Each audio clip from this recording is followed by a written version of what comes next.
नमस्कार, मैं आसमान शाह।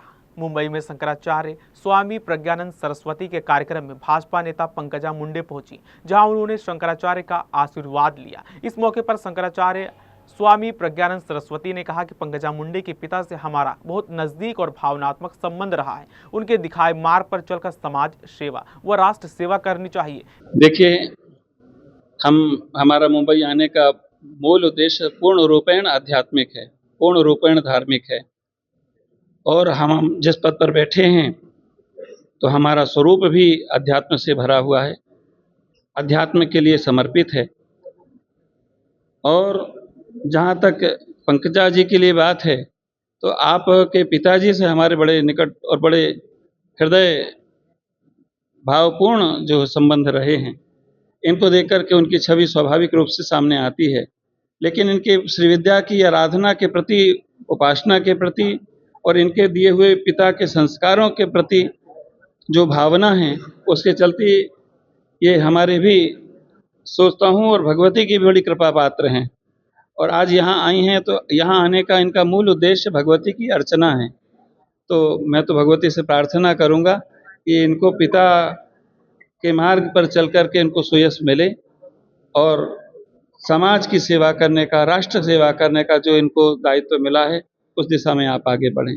इस कार्यक्रम में शंकराचार्य स्वामी प्रज्ञानंद सरस्वती ने अलग अलग विषय पर अपनी बातें कही। शंकराचार्य ने उद्धव ठाकरे के एक बयान पर अपनी प्रतिक्रिया दी, जिसमें उन्होंने कहा कि राजनीतिक दलों के लोगों को अपने बारे में बोलना चाहिए। उनकी अपनी श्रद्धा है, ये अच्छी बात है, हम सभी को स्वीकार करते हैं जो वास्तव में सनातन और सनातन व्यवस्था के लिए काम करने को तैयार हैं।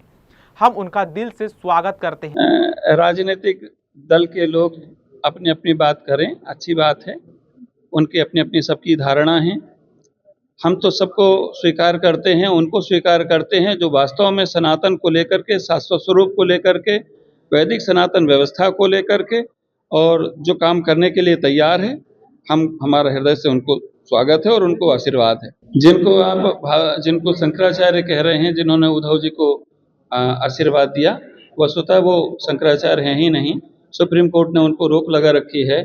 जिस आधार पर वो शंकराचार्य अपने आप को कहते हैं, वो वसीयत भी उनकी झूठी है। और हमारे यहाँ वसीयत के आधार पर शंकराचार्य तो बनते नहीं हैं। हमारे यहाँ मठामनाय महानुशासनम नाम का ग्रंथ है। उस ग्रंथ के अनुसार, उसकी प्रामाणिकता के अनुसार और धर्माचार्यों के, हमारे संत महापुरुषों के सानिध्य में और पट्टाभिषेक होता है।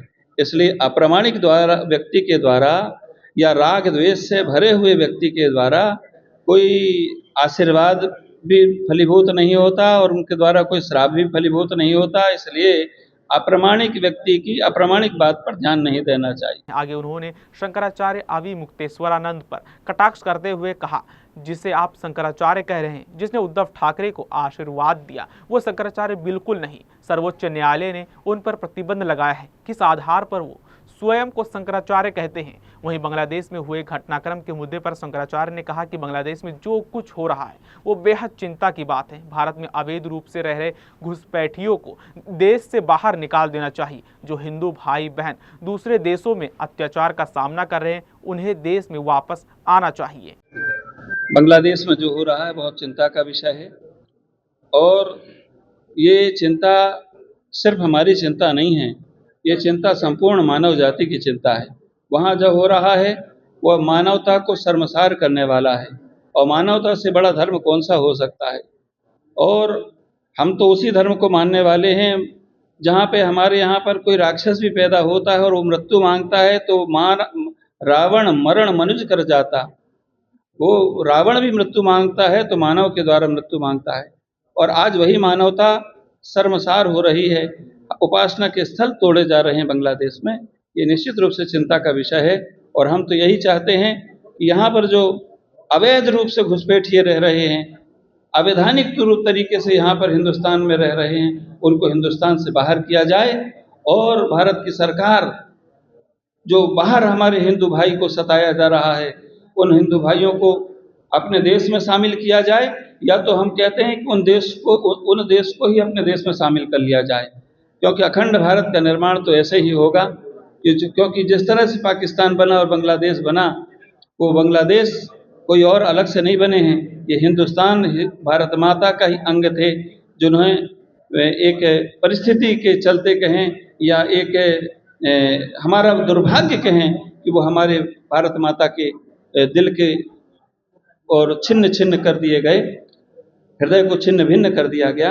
हम तो अब कहते हैं कि अब भारत की वो सरकार आई है, कश्मीर भी लेंगे, पाकिस्तान भी लेंगे, बांग्लादेश भी लेंगे और कंधार और अफगानिस्तान तक हमारी सत्ता, भारत के अखंड भारत की सत्ता हो, हम यही चाहते हैं। आशीर्वाद उसको है जो धर्म को लेकर के आगे बढ़ेगा, जो सत्य सनातन को लेकर के आगे बढ़ेगा, जो सच्चे मन से, सच्चे हृदय से और धर्म की पताका को आगे लेकर के जाएगा, जो राम मंदिर की प्रतिष्ठा में अपना योगदान देगा, जो मथुरा और काशी की बात करेगा, हमारा आशीर्वाद उसको रहे।